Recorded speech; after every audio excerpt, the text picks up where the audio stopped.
مفتی صاحب دین میں صرف باتیں باتیں ہوتی ہیں، اللہ تعالیٰ دعا قبول کرتے ہیں، تم ایک قدم بڑھاؤ وہ 2 قدم بڑھاتے ہیں، لیکن جب میں ان باتوں پر عمل کرتا ہوں تو کوئی نتیجہ نہیں ملا، اس لیے میں نے دین پہ چلنا چھوڑ دیا 3 سال پہلے۔ استغفر اللہ، پریکٹیکل کچھ نہیں ہے، صرف باتیں ہوتی ہیں دین میں۔ ہاں، حالانکہ میں تو دین پر چلنا چاہتا ہوں اور سچی توبہ بھی کی ایک بار پر کچھ حاصل نہیں ہوا۔ یہ کہتے ہیں میں دعا مانگتا ہوں قبول نہیں ہوتی، دین میں باتیں باتیں۔ اللہ میاں نے یہ باتیں کی نہیں ہیں کہ تم دعا مانگو گے تو میں اس طرح سے قبول کروں گا کہ جو تم کہہ رہے ہو تمہیں مل جائے۔ یہ باتیں اللہ نے کی ہوتی، پھر آپ کہتے ہیں اللہ میاں صرف باتیں کر رہے ہیں۔ اللہ میاں نے کہا میں دعا قبول کرتا ہوں، قبول کیسے کرتا ہوں یہ بھی تو اللہ میاں نے کہا نا، پورے قرآن میں واقعات بتا دیے کہ کیسے قبول کرتا ہوں۔ یعقوب علیہ السلام نے دعا مانگی نہیں ہوگی میرا بچہ واپس مل جائے، تو کیا مل گیا ان کو؟ نہیں ملا۔ یوسف علیہ السلام پریشانیوں میں آئے، برائی سے بچے، زنا کی ان کو دعوت دی گئی، بچے، تو بچنے کے نتیجے میں اور پریشانیوں میں چلے گئے، جیل میں چلے گئے، ساری زندگی ان کی کہاں گزری؟ جیل میں گزری۔ تو قبول ہونے کا یہ مطلب ہی نہیں ہے جو آپ سمجھ رہے ہیں۔ اگر دعائیں ایسے قبول ہوتی تو سارے کافر ہر وقت اللہ سے دعائیں مانگ رہے ہوتے بیٹھ کے، وہ کہتے ہیں یار ہمیں ضرورت ہی نہیں کچھ کرنے کی، ادھر دعا مانگو ادھر قبول ہو جاتی ہے۔ تو یہ ہے، یہ کہ جب دیکھو ایک بات خوب اچھی طرح ذہن میں رکھو، کچھ چیزیں ایسی ہوتی ہیں جو دلائل سے ان کا حقیقت ہونا ثابت ہو جاتا ہے۔ جب ایک چیز کا دلیل سے برحق ہونا ثابت ہو جائے تو پھر اس پہ اٹھنے والے ہر قسم کے اشکالات کا جواب ضروری نہیں ہے۔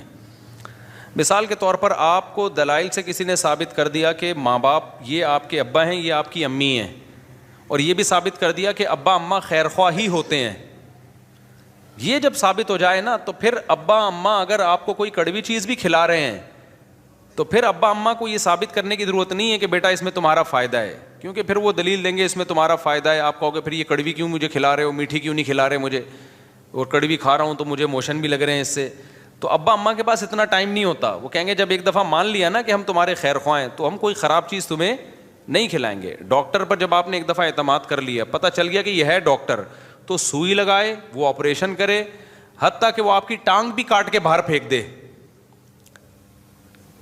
تو یہ قصائی پہ تو اعتراض ہوگا کہ یار تو کہہ رہا تھا میں تیرا خیر خواہ ہوں، تو نے میری ٹانگ کاٹ دی۔ لیکن ڈاکٹر اگر وہ صحیح ڈاکٹر ہے، دلائل سے ثابت ہو جائے تو پھر اس پہ اعتراض نہیں ہوگا۔ اس کی مثال ایسے ہے جیسے ہم سے غیر مسلم لوگ اعتراض کرتے ہیں کہ اسلام میں اسلام کے یہ حکم غلط ہے، یہ حکم غلط ہے، یہ حکم غلط ہے۔ ہم ان سے کہتے ہیں فرض کر لو اس سے اسلام کا غلط ہونا ثابت ہو گیا، تو پھر ہم کیا کریں؟ اسلام چھوڑ دیں؟ پھر ہم جس چیز کی طرف جائیں گے وہ تو اسلام سے بھی زیادہ، اگر فرض کر لو اسلام کو غلط مان لیتے ہیں تو وہ جس چیز کی طرف جائیں گے وہ تو اسلام سے بھی زیادہ غلط ہے۔ یعنی ایک آدمی کہہ رہا ہے کہ تمہارے ابا تمہارے خیر خواہ نہیں ہے تمہارے، تو آپ کیا کہیں گے؟ ٹھیک ہے میں ابا کو چھوڑ دوں، تو تجھے اپنا ابا بنا لوں، پھر میں تو میرا کچھ لگتا ہی نہیں ہے۔ ایک دفعہ کچھ کیا ہوا، عیسائیوں کی طرف سے یا کسی اور مذہب کی طرف سے کچھ اشکالات آئے، انہوں نے کہا اسلام پہ ان کو کچھ اشکالات ہیں۔ میں نے کہا میں ان اشکالات کا جواب دوں گا، لیکن ایک مثال ہے کہ اگر آپ کو وہ جواب نہیں ملتا تو کیا میں عیسائی ہو جاؤں؟ کیا عیسائیت پر اشکالات نہیں ہے کیا؟ تو یہ دنیا میں ہو نہیں سکتا کہ ہر چیز 100% ہر چیز آپ کی سمجھ میں آ جائے۔ جب کچھ بیسک چیزیں جب سمجھ میں آ جاتی ہیں تو پھر آگے ہتھیار ڈالنے پڑتے ہیں آپ کو کہ بھئی آگے وہ سمجھ میں آئے نہ آئے، آپ نے یہ ماننا پڑتا ہے کہ جو چیز سمجھ میں آ جائے ٹھیک ہے، نہیں آئے تو بھئی میرا علم کیا ہے؟ ناقص ہے۔ پہلی بات یہ کہ یہ جو انہوں نے لکھا کہ اللہ تعالیٰ نے اسلام نے کچھ باتیں کی ہیں، دعائیں قبول ہوتی ہیں، قدم بڑھاؤ اللہ تمہارا ساتھ دیں گے، اور اللہ تمہیں جو ہے نا تم 2 قدم بڑھاؤ گے اللہ 4 قدم بڑھائے گا، تو اگر اس سے غلط ہونا ثابت ہو گیا تو یہ کیا مطلب؟ اللہ ہے نہیں کیا؟ یہ کائنات خود بخود بنی ہے، یہ ثابت ہونا چاہتا ہے اس سے۔ دوسرا اللہ ہے تو کیا مطلب؟ وہ جھوٹ بولتا ہے معاذ اللہ، اس نے یہ غلط باتیں کی ہوئی ہیں۔ ظاہر ہے یہ بھی نہیں ہو سکتا، اللہ کیوں غلط باتیں کرے گا؟ یا اسلام کا غلط ہونا ثابت ہو جائے گا تو پھر کون صحیح ہے؟ کیا ایتھیسٹ لوگ صحیح ہیں جن کے پاس کوئی صحیح اور غلط کا کرائٹیریا ہی نہیں ہے، معیار ہی نہیں ہے ان کے پاس؟ تو پھر تو یہ انسان اور گدھے گھوڑوں میں کوئی فرق رہے گا نہیں، پھر تو یہ کائنات یہی آئے گا جو ایتھیسٹ کہتے ہیں خود بخود بنی ہے۔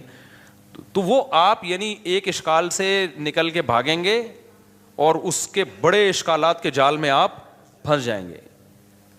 تبھی یہ جو ایتھیسٹ لوگ ہیں نا جو کہتے ہیں کہ ان کی سمجھ میں یہ نہیں آتا کہ یہ کائنات تو خود سے بن نہیں سکتی تو اللہ خود سے کیسے بن گیا، یہ بڑا اشکال دہرایا جاتا ہے۔ ہم ان سے کہتے ہیں کہ آپ کو یہ سمجھ میں نہیں آ رہا کہ اللہ ہمیشہ سے کیسے ہے، اور اس کی بیس پہ آپ اللہ کا انکار کر کے اس کائنات کو ہمیشہ سے مان رہے ہو، یہ سمجھ میں آ رہا ہے آپ کے کہ یہ ہمیشہ سے ہے، حالانکہ یہ زیادہ بڑا اعتراض ہے یہ تو مادی چیز ہے, اس میں تو چینجر کے بغیر چینجنگ نہیں ہو سکتی, تو کریٹر کے بغیر یہ کریٹ کیسے ہو گئی؟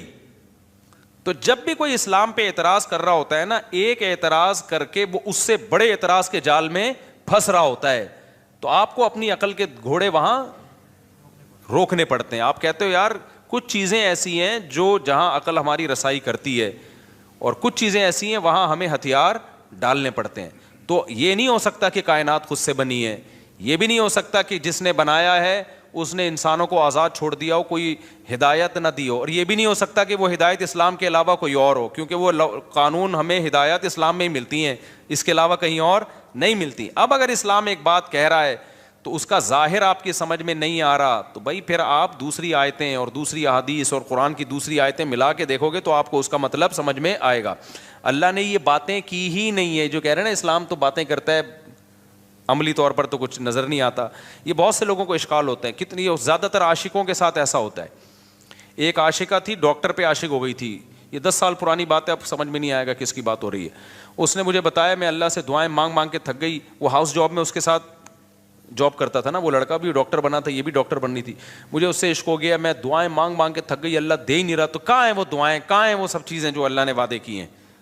تو کچھ بھی نہیں ہے, ایسی ہی باتیں ہیں. کچھ لوگ کیا کرتے ہیں, ہمارے محلے میں ایک صاحب بیمار ہو گئے, تو ان کو کسی نے بتایا کہ یہ وظیفہ پڑھو, قرآن کی یہ آیتیں پڑھو, ٹھیک ہو جائیں گے تمہارے ابا. وہ سارا دن پڑھتے تھے, آیت کریمہ بھی پڑھی, وہ پھر ابا کا پھر بھی انتقال ہو گیا. اور انتقال بھی ایسے ہوا کہ ڈاکٹروں نے کہا تھا کہ احتیاطاً آپریشن کروا لیں آپ. ویسے وہ ٹھیک ٹھاک تھے, احتیاطاً آپریشن کے چکر میں گئے اور نکلے ہی نہیں آپریشن تھیٹر سے ہی, ان کی ڈیڈ باڈی ہے. اچھے بھلے ہنستے کھیلتے گئے تھے, وہ آپریشن ہی ناکام ہو گیا. تو انہوں نے کہا ہم نے تو اتنے وظیفے پڑھے. تو بھائی اللہ میاں نے اگر یہ کہا ہوتا نا کہ میں دعا اس طرح سے قبول کروں گا کہ جس کو ٹھیک ہونے کی دعا مانگو گے ٹھیک ہو جاؤ گا, تو پھر لوگ مرتے کیا؟ پھر تو انسان کی عمریں سب کی 90 سال لازمی عمر ہوتی, کیونکہ کون بوڑھا نہیں ہے جس کے لیے, کون بیمار نہیں ہے جس کے لیے پیچھے دعائیں نہیں مانگی جاتی. دعا کا مطلب ہمیں یہ بتایا گیا ہے کہ تم نے اپنا کیس فائل کر دیا اللہ کے دفتر میں, اپنی ذمہ داری تمہاری ہو گئی ہے پوری. بڑا آفیسر بیٹھا ہوتا ہے نا, تو آپ جاتے ہیں اس سے کوئی ریکویسٹ کرتے ہیں, کہتے ہیں بھائی یہ پروسیس ہے, اس کو فالو کرو, اور اپنی فائل یہاں ویزے کے لیے آپ نے اپلائی کر دیا نا, ٹھیک ہے, آپ کی ذمہ داری کیا ہو گئی, پوری ہوگی. آپ کو انٹرویو کے لیے بلایا جائے گا, ہم نے ویزا دینا ہوگا دیں گے, نہیں دینا ہوگا نہیں دیں گے. تو ہم نے اپنی ذمہ داری پوری کر لی ہے. باقی اللہ کا کام ہے, وہ اس طرح سے دعا قبول کرتا ہے یا اس طرح سے دعا قبول نہیں کرتا. لیکن اس نے کہا میں قبول کرتا ہوں, کیا مطلب؟ پھر اس نے قبول کرنے کا مطلب ہمیں بتایا ہے. بعض دفعہ میں وہی چیز تمہیں پکڑا دوں گا جو تم چاہ رہے ہو, بعض دفعہ اس کا کوئی آلٹرنیٹ میں تمہیں دے دوں گا.